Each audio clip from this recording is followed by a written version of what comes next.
Sir 40 days German shepherd puppies sir. Quality ಹೇಗಿದೆ sir? ಬೇಕಾ ನಿಮಗೆ? ಕಾಲ್ ಮಾಡಿ ಸರ್. ಗಾರ್ಡಿಂಗ್ ಪರ್ಪಸ್ ನಾಯಿ ಬೇಕಾ? ಜರ್ಮನ್ ಶೆಪರ್ಡ್ಸ್ ಇದೆ ನೋಡಿ ಸರ್, 40 ಡೇಸ್ ಅಷ್ಟೇ. ಕ್ವಾಲಿಟಿ ಸೂಪರ್ ಆಗಿದೆ ಸರ್. ಮಕ್ಳಿಗೆ ಸಮ್ಮರ್ ಡೇ ಸ್ಟಾರ್ಟ್ ಆಗಿದೆ ಅಲ್ವ ಸರ್, ಮೊಬೈಲ್ ಕೊಡ್ಬಿಡಿ ಸರ್, ಹಾಳಾಗ್ತಾರೆ. ನಾಯಿ ಮರಿಗಳು ಕೊಡಿ ಸರ್, ರೆಸ್ಪಾನ್ಸಿಬಿಲಿಟಿ ಕರೀತಾರೆ ಸರ್. ಜಲ್ದಿ ಬನ್ನಿ, ನೀವು ಬುಕ್ ಮಾಡ್ಕೊಂಡು ತೊಗೊಂಡೋಗಿ ಸರ್, ಯಾಕೆ ವೇಟ್ ಮಾಡ್ತಾ ಇದ್ದೀರಾ? ಬನ್ನಿ ತೊಗೊಂಡೋಗಿ. ತೇಜಸ್ಗೆ ವೆಲ್ಲನ್ ಫಾರ್ ಜರ್ಮನ್ ಶೆಪರ್ಡ್. ಯಾರಾದರೂ ಏನಾದರೂ ಫಸ್ಟು ತೇಜಸ್ ಹತ್ರ ಯಾವ್ದಾರು ನಾಯಿ ತೊಗೊಂಡಿದ್ದಾರೆ ಅಂದರೆ ಫಸ್ಟ್ ಸರ್ ಜರ್ಮನ್ ಶೆಪರ್ಡ್ ತೊಗೊಂಡ್ರ ಅಂತ ಕೇಳ್ತಾರೆ. ಅದಿದೆ ನೋಡಿ, back to the pavilion German shepherds sir. ಇದು ಬಂದು ಲಾಂಗ್ ಕೋಟ್ ಜರ್ಮನ್ ಶೆಪರ್ಡ್ಸು. ತಂದೆ ಬಂದು ಡೈರೆಕ್ಟ್ ಇಂಪೋರ್ಟು, ಅಂದರೆ ಜರ್ಮನ್ ಇಂಪೋರ್ಟ್ ಕ್ಯಾರಿ ಆಗುತ್ತೆ. ಜೀನ್ಸು ಇದು ವಿತ್ ಪೇಪರ್ಸ್ ಕೊಡ್ತೀನಿ. ಮರಿ ಬಂದು just 40 days puppy sir, 40 days. ನೀವೇನಾದರೂ ಪಪ್ಪೀಸ್ ಬೇಕಂದರೆ, ಪ್ರೈಸ್ ಬೇಕಂದರೆ ಫಸ್ಟ್ ಸಬ್ಸ್ಕ್ರೈಬ್ ಮಾಡಿ, ಲೈಕ್ ಮಾಡಿ, ನಾನು ಕಾಲ್ ಮಾಡಬೇಕು ಸರ್, ಆವಾಗ ಮಾತ್ರ ಹೇಳೋದು. ಪಪ್ಪಿಗಳು ಎಷ್ಟಿದೆ ಸರ್? ಮೇಲ್ ಫೀಮೇಲ್ ಎಷ್ಟಿದೆ ಸರ್? ಇದರಲ್ಲಿ 4 ಮೇಲ್ ಪಪ್ಪೀಸು, 1 ಫೀಮೇಲ್ ಪಪ್ಪೀಸ್ ಇದೆ. ಓಕೆನಾ? ಇದು ಬಂದು ಆ್ಯಕ್ಚುಲಿ ತಂದೆ ನಂದೇ, ಅಂದರೆ ನನ್ನ ಹತ್ರ ಇರೋದು ಮೇಲ್ ಯೂಸ್ ಮಾಡೋದು, ಫೀಮೇಲ್ ಬಂದು ಕಸ್ಟಮರ್ದು. ಈಗ ಏನಾಗಿದೆ, ಅವರು ಬಂದು ಅಂದರೆ ಮೇಂಟೆನೆನ್ಸ್ ಅವ್ರಿಗೆಲ್ಲ ಆಗಲ್ಲ. ಅವರೆಲ್ಲ ಆ್ಯಕ್ಚುಲಿ IT-BTಲೇ ವರ್ಕ್ ಮಾಡೋದ್ರಿಂದ ಸೊ ದಟ್ ಏನು ಮಾಡ್ತಾರೆ, ಸರ್ ನೀವೇ ಮೇಟಿಂಗ್ ಮಾಡಿಸಿದ್ದೀನಿ, ತಾಯಿನ ಮತ್ತು ಪಪ್ಪಿ ಸೇಲ್ ಮಾಡ್ರೆ ಅಮೌಂಟ್ ನನಗೆ ಹಾಕಿ ಅಂತಾರೆ. So that complete puppy sale ಆಗೋಂಗಂಟ ತಾಯಿ ನಮ್ಮ ಹತ್ರನೇ ಇರುತ್ತೆ. ಅದಾದಮೇಲೆ ನಾವು ಪಪ್ಪೀಸ್ನ ಮತ್ತು ಇದು ಸೇಲ್ ಮಾಡಿರೋ ಅಮೌಂಟ್ ಅವ್ರಿಗೆ ಹಾಕ್ತೀನಿ, ತಾಯಿನ ಕೊಟ್ಟು ಕಳಿಸ್ತೀವಿ. ಪ್ರೆಗ್ನೆನ್ಸಿ ಗಂಟ ನಾವೇ ನೋಡ್ಕೊತೀವಿ, ಅದಕ್ಕೆ ಇಷ್ಟು ಚಾರ್ಜ್ ಅಂತನೂ ಮಾಡ್ತೀವಿ ಸರ್, ಸುಮ್ಮನೆ ತೊಗೊಳ್ಳಲ್ಲ. 62 ಡೇಸ್ ಗಂಟನೂ ಪ್ರೆಗ್ನೆನ್ಸಿ ಏನಿರುತ್ತೆ ಅಷ್ಟಕ್ಕೆ ದಿನಕ್ಕೊಂದು ಇಷ್ಟು ಅಂತ ಚಾರ್ಜ್ ಇರುತ್ತೆ. ಆ ಚಾರ್ಜನ್ನು ಚಾರ್ಜ್ ಮಾಡ್ತೀವಿ. ಮರಿ 40 ಡೇಸ್ ಆಗೋ ಗಂಟನೂ ಇಷ್ಟು ಸಪ್ರೇಟ್ ಚಾರ್ಜ್ ಇರುತ್ತೆ. ಸೊ ದಟ್ ಅದೆರಡು ಮರಿ ಮತ್ತು ಪ್ರೆಗ್ನೆನ್ಸಿ ಎರಡೂ ಆದಾಗ ಏನು ಮರಿನ ಏನು ಪ್ರೈಸಿಗೆ ಸೇಲ್ ಮಾಡ್ತೀನಿ, ಅದ್ರ ಮಿಕ್ಕಿದ ಕಸ್ಟಮರ್ಗೆ ಅಮೌಂಟ್ ಹಾಕ್ತೀನಿ. ಸೊ ದಟ್ ಅವ್ರು ಏನಿದೆ ನಮ್ಮದು ಪೇ ಮಾಡಿಕೊಡ್ತಾರೆ. ಕ್ವಾಲಿಟಿ ಬಗ್ಗೆ ಹೇಳಿ ಸರ್. ಜರ್ಮನ್ ಶೆಪರ್ಡಲ್ಲಿ ನಿಮ್ಗೆ 2 ಟೈಪ್ಸು ನನಗೆ ಗೊತ್ತಿರೋಂಗೆ, ಸರಬಿಯನ್ ಟೈಪ್, ಜರ್ಮನ್ ಟೈಪ್ ಅಲ್ವಾ. ನನ್ನ ಹತ್ರ ಮೋಸ್ಟ್ ಆಫ್ ದೆಮ್ ಇರೋದು ಸೆರಬಿಯನ್ ಟೈಪ್ಸು. ಜರ್ಮನ್ ಟೈಪ್ಸು ಇದೇನಂತ, ಅದೆಲ್ಲ ನಂದು ಶಿವಮೊಗ್ಗದಲ್ಲಿ ಬ್ರೀಡಿಂಗ್ ಆಗುತ್ತೆ. ಶಿವಮೊಗ್ಗ ಕೋಣಂದೂರಲ್ಲಿ ನಂದು ಕಂಪ್ಲೀಟ್ಲಿ ನಿಮಗೆ ಶಾರ್ಟ್ ಕೋಟ್ ಬ್ರೀಡಿಂಗ್ ಇದೆ. ಜರ್ಮನ್ ಟೈಪ್ಸು ನಿಮ್ಗೆ ಶಾರ್ಟ್ ಕೋಟ್ ಬೇಕು ಅಂತ ಕಂಪ್ಲೀಟ್ಲಿ ಶಾರ್ಟ್ ಕೋಟ್ ಲವರ್ಸ್ ಇದ್ದಾರೆ ಜರ್ಮನ್ ಶೆಪರ್ಡಲ್ಲಿ ಸರ್, ಅದು ಸಪ್ರೇಟ್ ಫ್ಯಾನ್ ಬೇಸೇ ಇದೆ.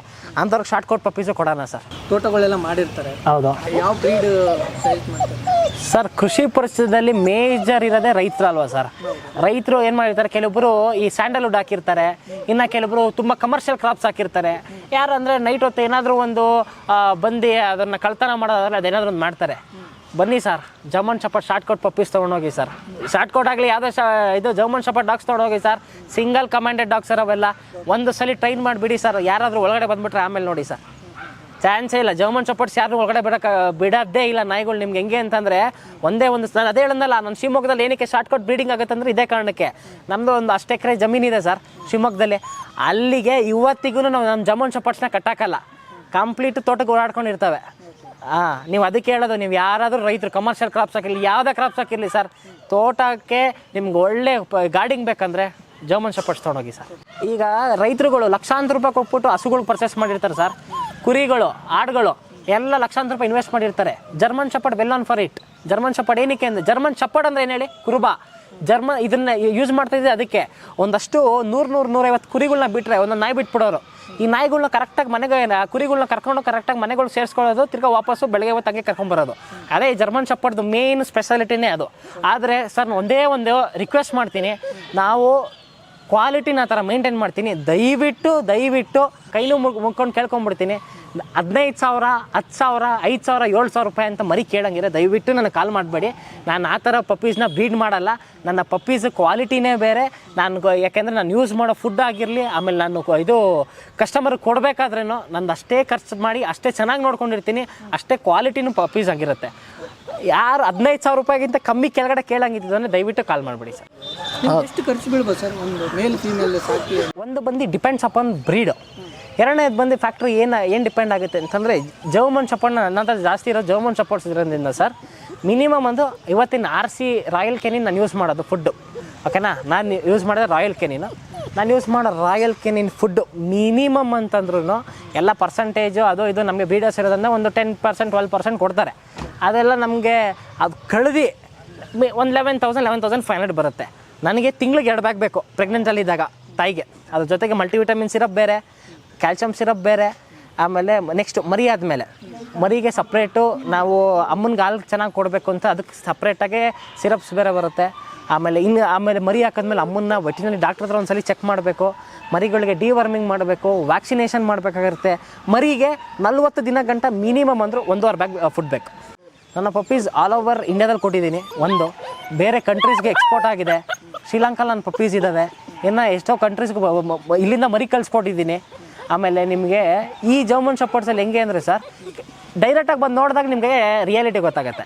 ಯಾಕಂದರೆ ತಂದೆ ತಾಯಿ ನಮ್ಮದೇ ಇರೋದ್ರಿಂದ ತಂದೆ ತಾಯಿ ನಲ್ಲೇ ತೋರಿಸ್ತೀನಿ.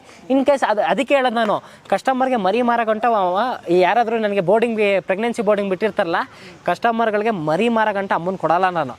ಅಮ್ಮ ಅಂದರೆ ನಾವು ಹೆಂಗೆ ಅಂದರೆ ಸರ್, ಅವ್ರ ಮನೆಯವ್ರಿಗಿಂತ ಇನ್ನೂ ತುಂಬ ಚೆನ್ನಾಗಿ ಸಾಕೊಂತೀವಿ. ನೀವು ನೋಡಿದ್ರಲ್ಲ ಬಂದಿದ್ದ ತಕ್ಷಣ ನಮ್ಮ ಸೋಫಾ ಮೇಲೆ ಹೇಗೆ ಕೂತಿತ್ತು ನಾಯಿಗಳು, ಅದೇ ಥರ ಸರ್ ನಾವು. ಹೆಂಗೆ ಅದಕ್ಕೋಸ್ಕರ ತಾಯಿ ಯಾವ ತಾಯಿ ಅದೇ ತಾಯಿನೇ ತೋರಿಸ್ತೀವಿ, ಯಾವುದು ತಂದೆ ಅದೇ ತಂದೆನೇ ತೋರಿಸೋದು. ತಂದೆ ತಾಯಿನ ತೋರಿಸ್ಬಿಟ್ಟು ಕೊಡ್ತೀವಿ, ನಿಮ್ಗೆ ಇನ್ನೂ ಬೆಟ್ರ್ ಆರಾಮಾಗಿ ನಿಮಗೆ ಅನಲೈಸ್ ಮಾಡ್ಬೋದು ಡಾಗ್ ಹೇಗೆ ಬರ್ತದೆ ಅಂತ ಅಂದ್ಬಿಟ್ಟು. ಇನ್ನು ಕೆಲವರು ತುಂಬ ಔಟ್ ಸ್ಟೇಷನ್ ಇದ್ದೀರಾ ಅಂತಂದರೆ ವೀಡಿಯೋ ಕಾಲ್ ಆಪರ್ಚುನಿಟಿನೇ ಕೊಡ್ತೀನಿ ಸರ್. ಸರ್, ಈಗ ನಿಮಗೆ ಕಸ್ಟಮರ್ ಕಾಲ್ ಮಾಡಿ ನಿಮ್ಮ ಪಪ್ಪಿಗಳದ್ದು ವೀಡಿಯೋ ಕಳಿಸಿ, ಫೋಟೋ ಕಳಿಸಿ ಅಂತಂದರೆ ಕಸ್ಟಮರ್ಗೆ ಡೈರೆಕ್ಟಾಗಿ ಬಂದು ಬ್ಯಾಂಗ್ಳೂರಲ್ಲಿರೋರು ಆದಷ್ಟು ಡೈರೆಕ್ಟಾಗಿ ಬಂದು ನೋಡಿ, ನಿಮಗೆ ತಂದೆ ತಾಯಿ ಅಲ್ಲೇ ಇರುತ್ತೆ, ಮರಿಗಳು ಹೇಗಿದೆ ಅಂದ್ಬಿಟ್ಟು ಅನಲೈಸ್ ಮಾಡ್ಬೋದು. ಹೇಗೆ ಚೆನ್ನಾಗಿ ಸಾಕಿದಾರಾ ಇಲ್ಲ ಅಂತಂದರೆ ಪಪ್ಪಿನ ಸುಮ್ಮನೆ ವೀಡಿಯೋದಲ್ಲಿ ಮಾತಾಡ್ತಾರೆ ಹಂಗೆ ಪಪ್ಪಿ ಕೊಟ್ಬಿಡ್ತಾರಾ ಅಂತ ಅನ್ನೋದಿರುತ್ತೆ. ನಾವು ಅದನ್ನೇ ಮಾಡಲ್ಲ. ಡೈರೆಕ್ಟಾಗಿ ಬನ್ನಿ, ಪಪ್ಪಿ ನೋಡಿ, ತಂದೆ ತಾಯಿನ ನೋಡಿ, ಆವಾಗ ತೊಗೊಂಡೋಗಿ. ಇನ್ ಕೇಸು ಪಾಪ ಔಟ್ ಸ್ಟೇಷನಲ್ಲಿ ಇರ್ತಾರೆ, ನಾನು ರೆಗ್ಯುಲರಾಗಿ ಸರ್ ಹೈದ್ರಾಬಾದ್ಗೂ ಹೋಗ್ತಾ ಇರುತ್ತೆ ಪಪ್ಪೀಸ್. ಹೈದ್ರಾಬಾದು, ತಮಿಳ್ನಾಡು, ಆಮೇಲೆ ಮಹಾರಾಷ್ಟ್ರ, ಡೆಲ್ಲಿಗೆಲ್ಲ ಪಪ್ಪೀಸ್ ರೆಗ್ಯುಲರ್ ಹೋಗ್ತಾ ಇರುತ್ತೆ. ಆಗ ನಿಮ್ಗೇನು ಮಾಡ್ತೀನಿ, ಅವ್ರು ವೀಡಿಯೋ ಕಾಲ್ ಮಾಡ್ಬೇಕಾದ್ರೆ ವೀಡಿಯೋ ಕಾಲ್ ಮಾಡಿ ಪಪ್ಪಿನ ತೋರಿಸ್ತೀನಿ. ಮೊದಲು ಫೀಮೇಲ್ ಪಪ್ಪೀಸ್ ತುಂಬ ಕಡಿಮೆ ಹೋಗ್ತಾಯಿತ್ತು. ಇವಾಗ ಯಾವಾಗ ಫೀಮೇಲ್ ಪಪ್ಪೀಸ್ಗೆ ನಾನೇ ಕಂಪ್ಲೀಟಾಗಿ ಮೇಟಿಂಗು ಮಾಡಿಸ್ಕೊಟ್ಟು ಪ್ರೆಗ್ನೆನ್ಸಿಲಿ ನೋಡಿಕೊಂಡು ಇನ್ನು ಕೆಲವೊಬ್ಬರಿಗೆ ಅಂತಂದರೆ ಪಪ್ಪೀಸ್ನ ನಾವೇ ಸೇಲ್ ಮಾಡ್ಕೊಂಡು ಮಾರ್ಕೆಟಿಂಗ್ ಮಾಡ್ಕೊಡೋದನ್ನ ಫೀಮೇಲ್ ಪಪ್ಪೀಸ್ ಜಾಸ್ತಿ ಹೋಗ್ತಿದೆ ಸರ್. ಫೀಮೇಲ್ ಪಪ್ಪೀಸ್ ಜಾಸ್ತಿ ಸೇಲ್ ಮಾಡ್ತಾಯಿದ್ದೀನಿ ಈಗ. ಆಮೇಲೆ ಇನ್ನೂ ಒಂದು ಹೇಳ್ತೀನಿ ನೋಡಿ, ನಂದು ಸರ್ ಡಿಫ್ರೆಂಟ್ ಲೈನ್ಸ್ ಇದೆ. ಅಂದರೆ ನಾನು ಬ್ರೀಡಿಂಗ್ ಮಾಡೋದೇ ಇಯರ್ಲಿ ಒನ್ಸು. ಒಂದು ನಾಯಿಗೆ ಒಂದು ಫೀಮೇಲಿಗೆ ಇಯರ್ಲಿ ಒನ್ಸ್ ಅಷ್ಟೇ ಬ್ರೀಡಿಂಗ್ ಆಗೋದು. ಮತ್ತು ಇನ್ನು ತೇಜಸ್ಸು ವರ್ಷ ಎಲ್ಲ ಮರಿಗಳು ಮಾಡ್ತಾರೆ, ಎಲ್ಲಿಂದ ತರ್ತಾರೆ ಪಪ್ಪೀಸ್ನ? ಯಾವುದೋ ಒಂದು ಕ್ವಾಲಿಟಿ ಇಲ್ದಿರೋ ಮರಿ, ಇದು ಪೆಟ್ ಕ್ವಾಲಿಟಿ ಮರಿಗಳನ್ನ ತಂದುಬಿಟ್ಟು ತೇಜಸ್ ಸೇಲ್ ಮಾಡ್ತಾರೆ ಅಂದರೆ ತಪ್ಪು. ಇಲ್ಲ, ನಾನು ಹಾಗೆ ಮಾಡೋದೇ ಇಲ್ಲ. ಹೀಗೆ ಹೇಳಿದ್ನಲ್ಲ ನಿಮಗೆ, ಫೀಮೇಲ್ ಪಪ್ಪೀಸ್ನ ಕಸ್ಟಮರ್ಸ್ ಕೊಟ್ಟಿರ್ತೀನಲ್ಲ, ನನ್ನ ಹತ್ರ ನಾವೊಂದು 20 ಜರ್ಮನ್ ಶೆಪರ್ಡ್ಸ್ ಇದೆಯಾ ಸರ್, ಅದರಲ್ಲಿ ಒಂದು ಫೀಮೇಲ್ಸ್ ಕಸ್ಟಮರ್ಸ್ಗೆ ಫೀಮೇಲ್ಗೆ ಎಷ್ಟು ಜನ ಕಸ್ಟಮರ್ಸ್ ಕೊಟ್ಟಿರ್ತೀನಿ, ಅವ್ರದ್ದು ಹೀಟಿಗಿರುತ್ತೆ, ಅವ್ರದ್ದು ಮೇಟಿಂಗ್ ಮಾಡಿಸಿರ್ತೀನಿ, ಆಮೇಲೆ ಅವ್ರದ್ದು ಪಪ್ಪೀಸ್ ಆಗಿರುತ್ತೆ. ಅಂಥ ಪಪ್ಪೀಸ್ದು ನಾನು ಸೇಲ್ ಮಾಡ್ಕೊಡ್ತೀನಿ, ನಾನೇ ಮಾರ್ಕೆಟಿಂಗ್ ಮಾಡ್ಕೊಡ್ತೀನಲ್ಲ, ಸೊ ದಟ್ ಅವ್ರಿಗೇನು ತಲೆನೋವಿರಲ್ಲ.